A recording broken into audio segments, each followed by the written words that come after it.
Sports Talk with Playeragent3. My next guest is a distinguished gentleman, a steward of the African American community, the immediate past Basileus, 40th Grand Basileus of Omega Psi Phi Fraternity Incorporated, Mr. Antonio Knox. How's it going? It's doing well. Doing well. Man, I definitely appreciate you coming on the show, man. This is a big opportunity for me to get to sit down and talk to you, about a plethora of things. How was the holidays? It was great. We had an opportunity to spend some time with the grandchildren. And of course, that's the ultimate for us now. Right.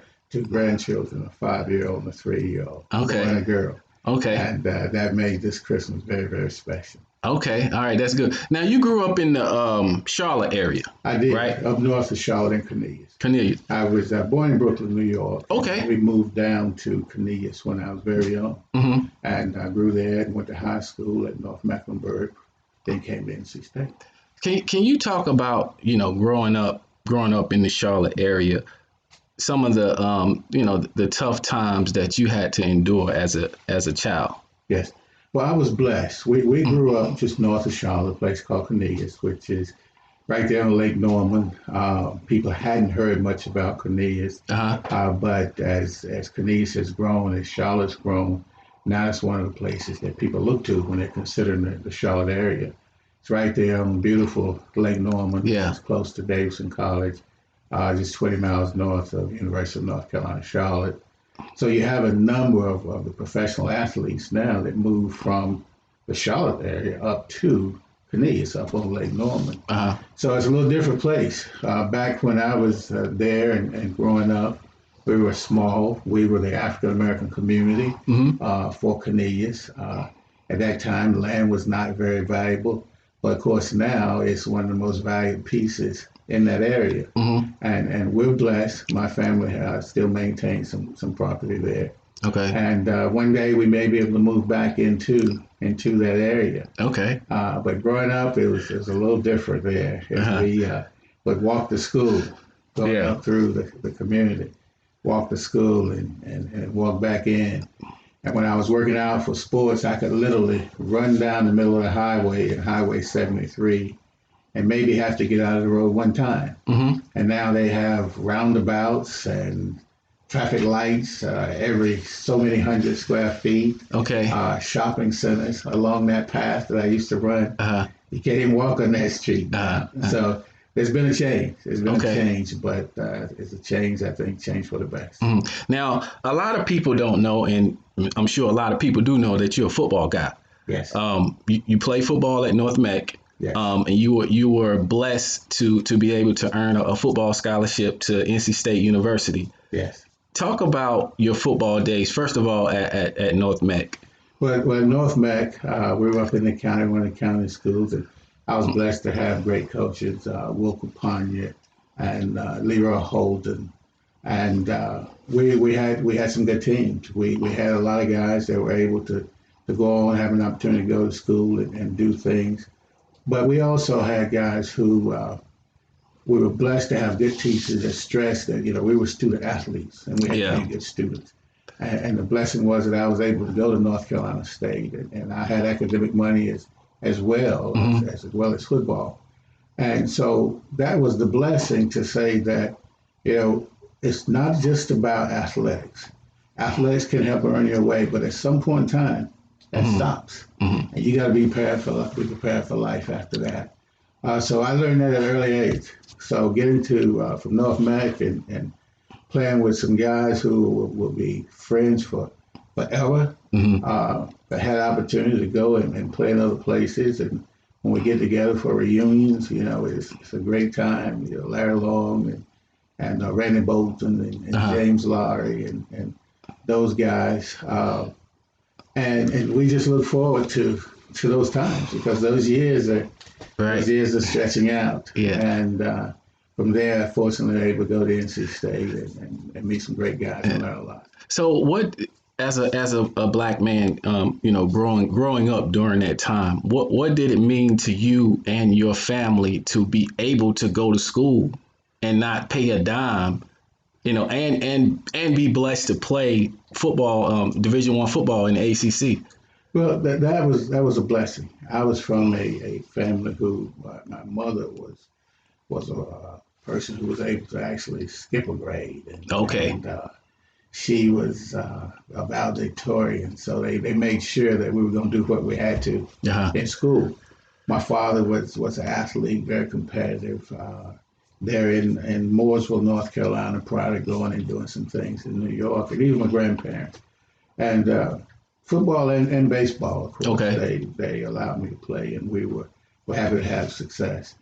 And to be able to get a chance to go and improve myself. There were some schools that recruited me that felt that I would have done better on a small school. Okay. But I wanted to prove that I could play in the ACC. Mm-hmm. And so North Carolina State came to visit, and they was concerned about my height, but willing to give me a chance. Other schools, Appalachian talked about my height. Central came down to, they had between one other guy and myself for the scholarship, and just a number of different other opportunities. But to get the chance to go to state and prove myself was a blessing. Okay. There at state, I met my wife, pledged as fraternity. I made great friends on the football team. We went to 3 bowls in 4 years, won 2 of them, and so that was a blessing. Uh-huh. I recognize now that wasn't Tony Knox, that was God. Right. Put me in the right place. Right. So fast forward to NC State. Can you talk about a little bit about that experience in terms of just being able to play on the highest level and be able to play with? I'm sure you've played with guys that went on to play in the NFL. What type of experience was that for you? Well, that was a great experience because it built confidence. Mm-hmm. It allowed me to recognize that hard work does pay off. It allowed me to be confident that I could achieve and I could do other things.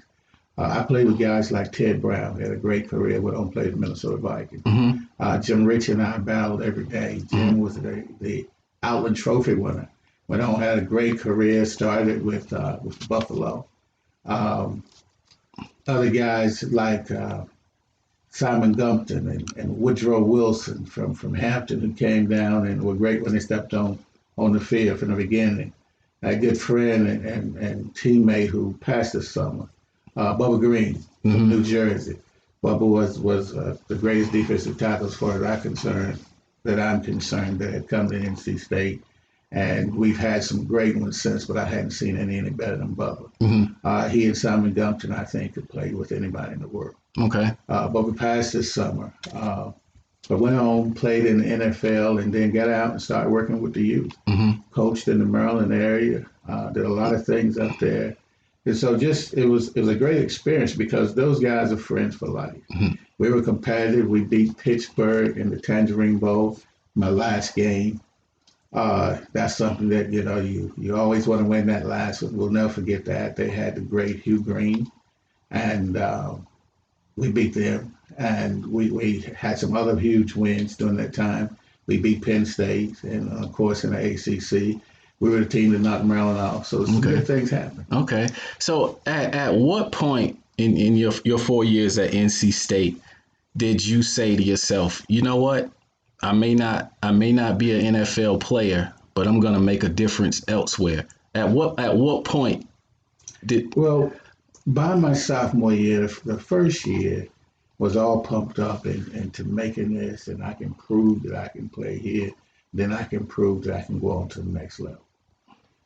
I saw guys that senior class that graduated my freshman year who had some great players who didn't get that opportunity. I saw guys the following year, my sophomore year. And so I recognized then, which I maybe had known, but hadn't admitted to it, that, hey, this may be it as far as playing, but there's a lot of other opportunities if I want to coach. Yeah, I feel like I'm very knowledgeable of the game. I feel like that I can do that. But there's a business side. And I always said if I wasn't going to be a pro athlete, that I would be a banker, that I would go into banking. So the blessing is that as I went through my junior and senior years, I had those things in mind. And sure enough, with no surprise, I didn't get drafted. You know, I got a letter at the time they were at the USFL. Yeah. So I got an opportunity to try out for that, but I also had an opportunity to go to work with BB&T. I was blessed to, at the end of my senior year, I had 5 job offers. And so I said I could go and try out for the USFL, or I can go and take this job with BB&T, which I chose that from the banks. Okay. And I chose BB&T. Yeah. Yeah, that good choice. It turned out to be a good choice, right? It did. It really did.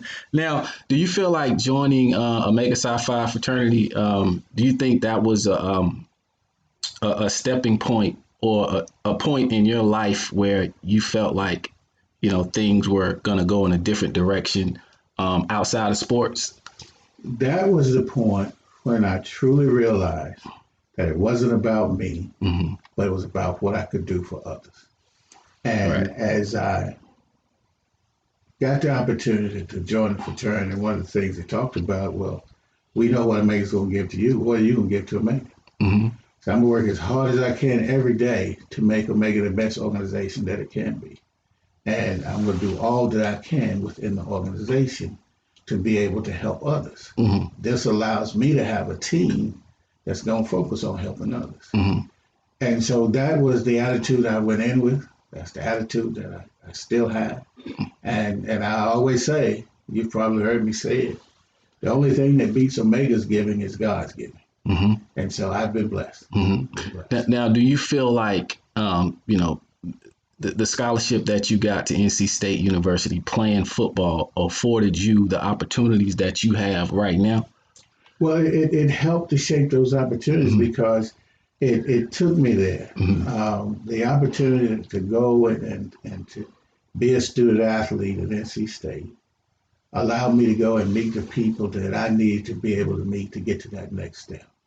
I met my wife there, we've been married for 38 years, 2 wonderful children, now 2 wonderful grandchildren. And so that door that opened at NC State was the door that led to everything else. Yeah. And so thank God I was able to be the student that my mom encouraged me to be, and my grandma who really supported me and pushed me. To be that student, to be able to qualify, to be able to go in and have that opportunity to play ball and to find out what else I was going to be able to do in life. You know, if I went somewhere else and maybe had more success on the field, I may have thought, well, hey, rather than take BB&T, let's go and take that try. Right. And that probably would not have been the best thing to do. So that was a blessing. Now, since joining the frat, Omega Psi Phi Fraternity Incorporated, you've done so much for the African American community. You've definitely been a steward of the community. What has been your inspiration through this journey? The opportunity to help others in larger numbers. When I graduated from NC State, having been on the charter line of Omega Psi Phi Fraternity, I immediately was able to go into the graduate chapter. And the brothers there took me under their wing. They decided that there was something in me. They saw something in me. And when I said that I wanted to help others, they felt that I was serious about that. So they took me around to the different district meetings, different places, introduced me to people that they felt that I needed to know and people that would be instrumental in my climb in the fraternity, in the journey. And initially, I didn't know what they were doing. I think they had in mind what they were doing. All I was doing was trying to be loyal, be respectful, and follow their lead on trying to be in position to help people. And it led to opportunity after opportunity. And we were able to start with helping people right here in Raleigh. And from that point, as I moved to the district level, it allowed me to have a bigger reach to be able to help people in the 6th district, which is North and South Carolina. And of course, that journey led on to the national level. Yeah. So like everybody, everyone can't be a NBA player. They can't play in the NFL. They can't play Major League Baseball. But how can we, as African Americans, in your estimation, use sports as a vehicle to give back to the community? I think first and foremost is that we must learn how important it is to be a team. Mm-hmm. We must learn how important it is to be unified. Mm-hmm. And learning what it means to be a team and being unified, you're able to teach that within the community because communities need to work together. As we all get an opportunity as we coach young men, and I'm blessed to have an opportunity to have coached some young men in football, basketball, Yeah. and baseball. We try to teach them the same things that was taught to us in regards to one, if you're going to be on a team, you must understand the team concept of being a team and being unified. That same testimony from sports of being a team and being unified was the theme of my term as Grand Basileus, as I talked about us being one. Mm-hmm. You know, around the world, they know when Frankie Beverly's term comes along, is we are one. It's way that's what makes us five. That's what the Grand Basileus was talking about. Mm-hmm. But they came out of sports. They came out of the fact of you can do so much more when you're unified, working together. Right. And so that's been a benefit. The hard work that you put in. You try to teach our young men that hard work is important because things aren't going to be just given to you in life. Mm-hmm. You know, if you go out and work for them, if you go out and earn them, and get those things, and especially if you earn the education, nobody can take that away from you. Mm-hmm. And if you work hard, you know, the things that you want to happen don't always happen when you want. Mm-hmm. Right. And as you continue working and work hard enough, the Lord makes a way for those things to happen. And Right. I'm a firm believer. Mm-hmm. Now you've been in a leadership position for as long as I've known you, and I definitely wanted to ask you this question to get your thoughts on it. How do we as African Americans, you know, get to those leadership positions, especially in the sports world? You know, the general managers, you know, the owners, the coaches. How do we get to those positions, being that there is a lack of, you know, African Americans in managerial positions in professional sports? What do you say to that? I think preparation and making sure that we're prepared when the opportunity does present itself. And the opportunity doesn't always just happen. Mm-hmm. You have to make it happen. You have to put yourself in a position for it to be able to happen.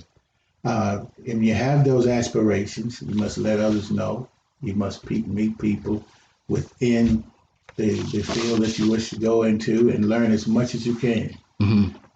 They can't take the knowledge away from you. And quite often, we as African American men have to be more qualified than anybody else to get into a role. So we can't allow that to be an excuse. Right. And so if we educate ourselves and if we go and should prove that we're going to outwork everybody else there, then we start taking away the excuses of qualifications. Well, they're not qualified. Yes, I am qualified. I do have a degree. Well, the experience. Yes, I am qualified because I've done this for so long. And eliminate the excuses that they can use not to put you in that position. And be determined. You know, if you have a desire for something, be determined. Recognize that there are going to be bumps. But just like everything else in life, you find a way to get over those obstacles, over those bumps that's there. And I firmly believe, and my belief was helped when President Obama became the president of these United States. Not very many people will admit that they thought a black man would ever be president. But he proved that to happen. He was prepared. He put himself in the right position to be able to do it. He didn't say no. You know, he lost the race before he actually got into the Senate. But he was determined, so he didn't quit. He kept going, so he eliminated the excuses. And then he put himself in a position with people that could help him to lay out his plan to be able to, in order to execute. And of course, the rest is history. They laid out a plan, a grassroots plan, to be able to raise the money, because you know quite often in politics you have some, like now, Yeah. who can write a check, but in order to be able to get your name out there, in order to be able to travel, you got to have money too. So he put together a plan to be able to get those funds, to be able to go out and compete in that manner. And then he energized. He energized our people. He energized the leaders of the Divine Nine. He energized those that we had in positions in corporate America. Right. And then we all recognized that we had to do what? Come together. Right. We came together and went out, and that history was created. So for the next person, if it's sports, if he wants to be a GM, you got to be prepared. Get your education, get your experience, meet those people who are within the field and gain that knowledge, and put together the plan that you have to, and be determined that you're not going to stop the first time that you run into that obstacle. You're going to find a way around it, over it, however you have to get past it. And you're going to keep going until you get in that position. We've had some fraternity brothers in GM positions. Yeah. And we've had brothers in other areas of sports that they've been able to do that, but they all did the same way. Hard work, which meant that preparation, having the education of whatever it was, getting the experience from the industry, or from working with people within the industry, and then being determined to not be stopped. And you get there. Right. And you get there. And then once you get there, I've always believed that once you get there, you got to remember how you got there, and you got to be able to help somebody else to get in a position to do the things that they want to do. Because when you're at the top, everybody can't work for you. Somebody has to work with you. Right. And when you have that, even though you might be the CEO or the chairman, you still have that team. You got to have a team. Now, do you think, you know, what you just spoke about, do you think those are the key ingredients to galvanizing, you know, the African American community in terms of community uplift? I do. I think one, and I, you know, happy to use Omega as an example. Mm-hmm.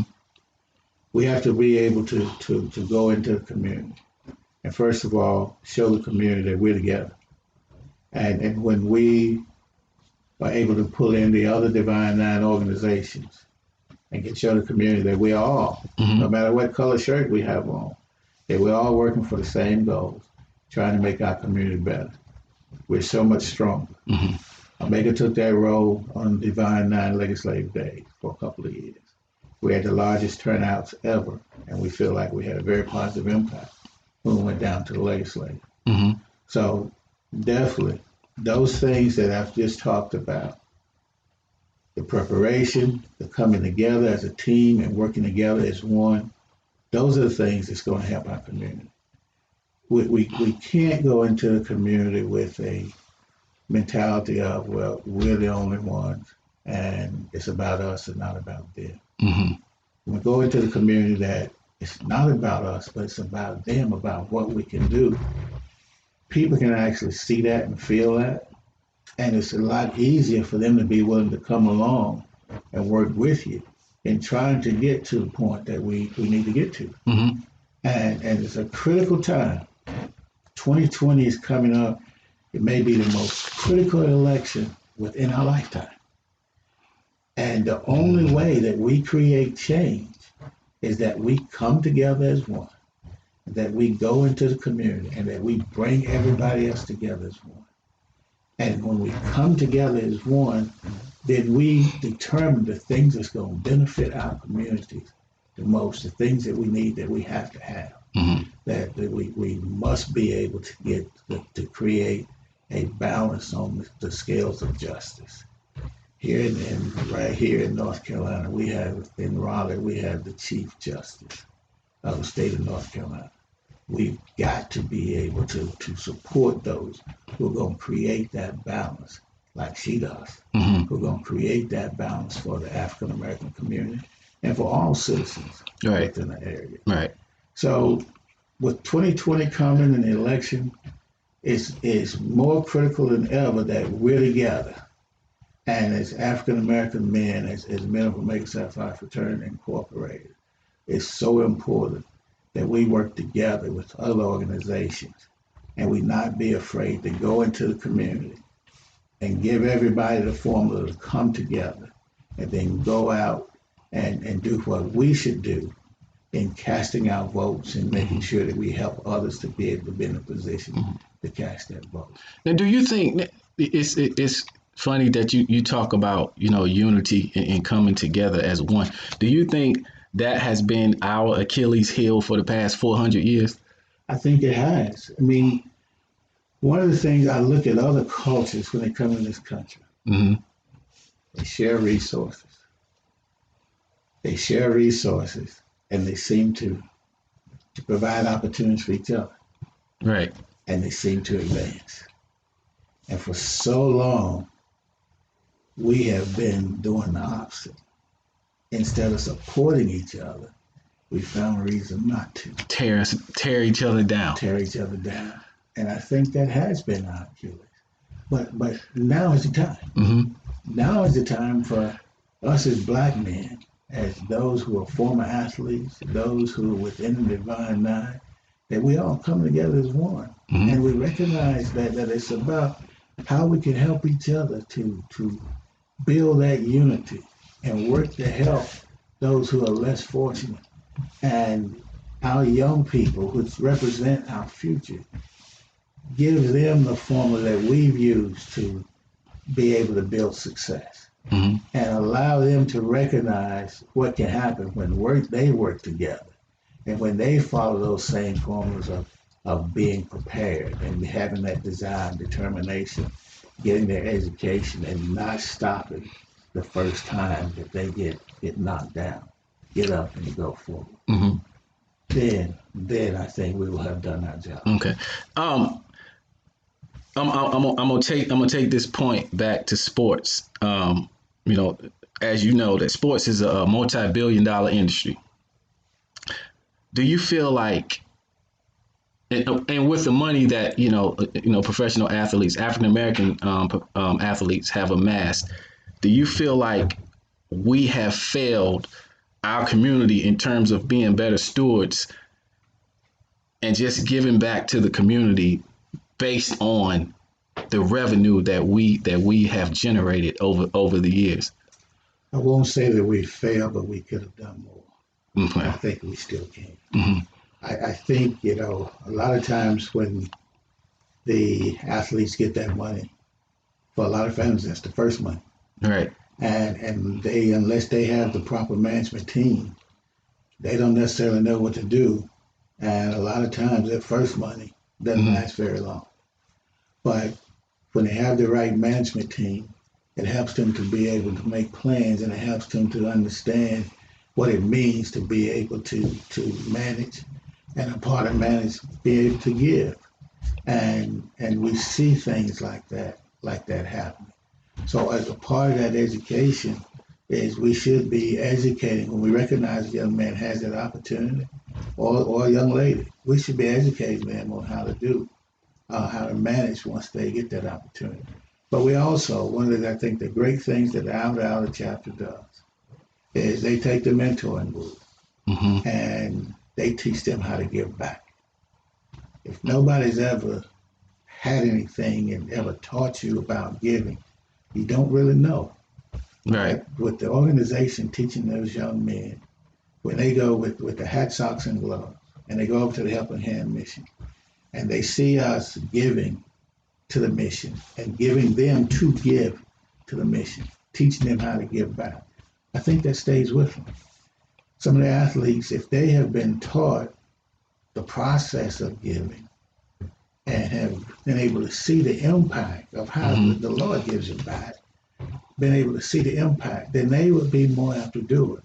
But until that happens, they have to reach a certain level of maturity. Right.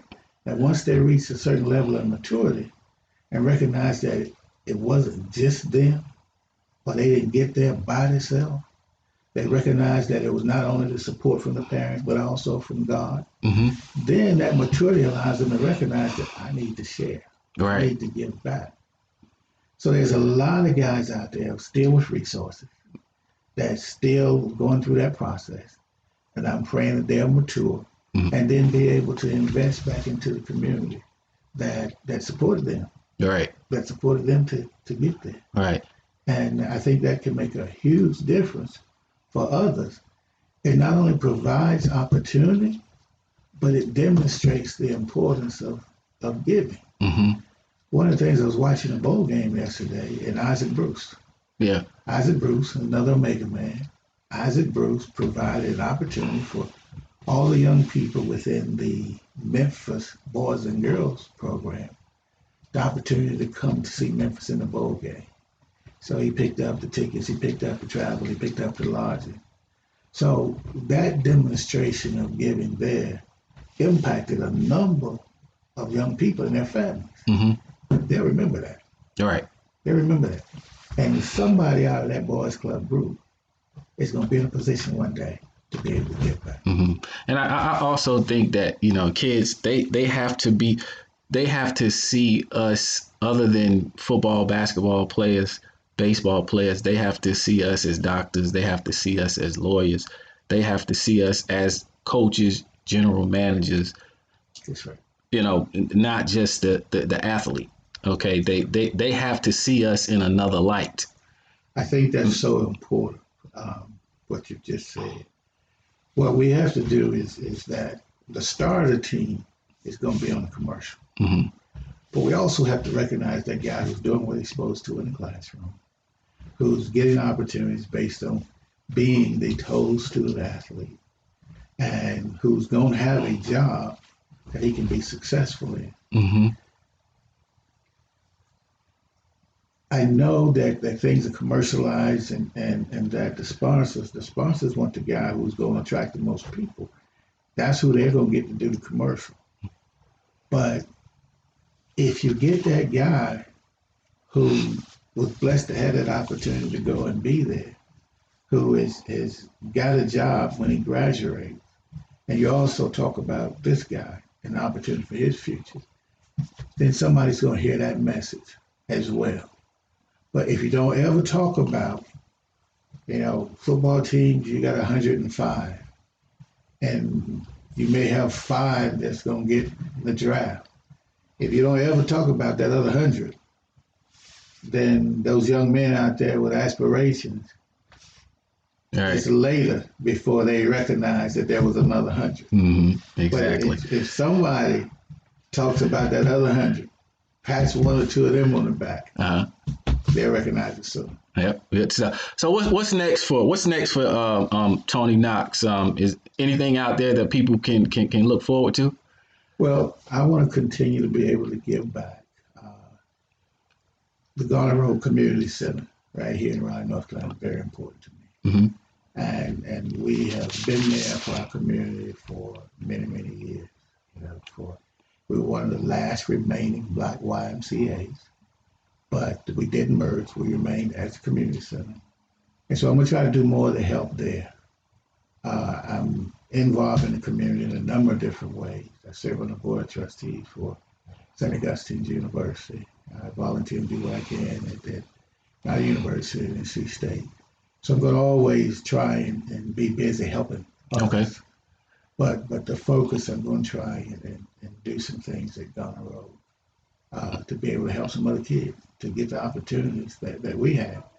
Now, with my grandchildren in Charlotte, my wife has made it clear, hey, buddy, we're going to be moving to Charlotte at some point in time. And she's earned that right to be able to say, hey, Tony Knox, it's time for us to be able to go and work with the grandkids. I hear that. Last thing, bro Knox, is this segment is called Free Game. And what I want you to do is you can look at the camera or we can continue our conversation, but I just want you to give some free game or free advice to, it could be about sports, it could be about life, it could be about anything that you want it to be. Okay. I want it to be genuine and I want it to come from your heart. Okay, thank you very much. Well, thank you for allowing me this opportunity to come and share it with you. I've had a ball. The thing I'd like to say is that our young people must believe in themselves. There's nothing that they can't do. They must recognize the value of education. No one can take the education away from them once they get that. And if they believe in themselves and get their education, build that confidence. Don't be afraid to walk in any door. We've done enough in this country that we don't have to go in the doors backwards. We can go into any door and feel like we deserve to be there, that we deserve to have equal opportunity, that we deserve to have equal justice. But we've got to believe in ourselves, and we've got to recognize that it's not just about us, but about what we can do. And that it's because of Jesus Christ that we have this chance. And if we follow his teachings, if we follow the teachings of our parents, there's nothing that our young people can't do, nothing that they can't achieve. So be confident, go out and get it done. There you have it. Antonio Knox, Sports Talk with Player Agent 3.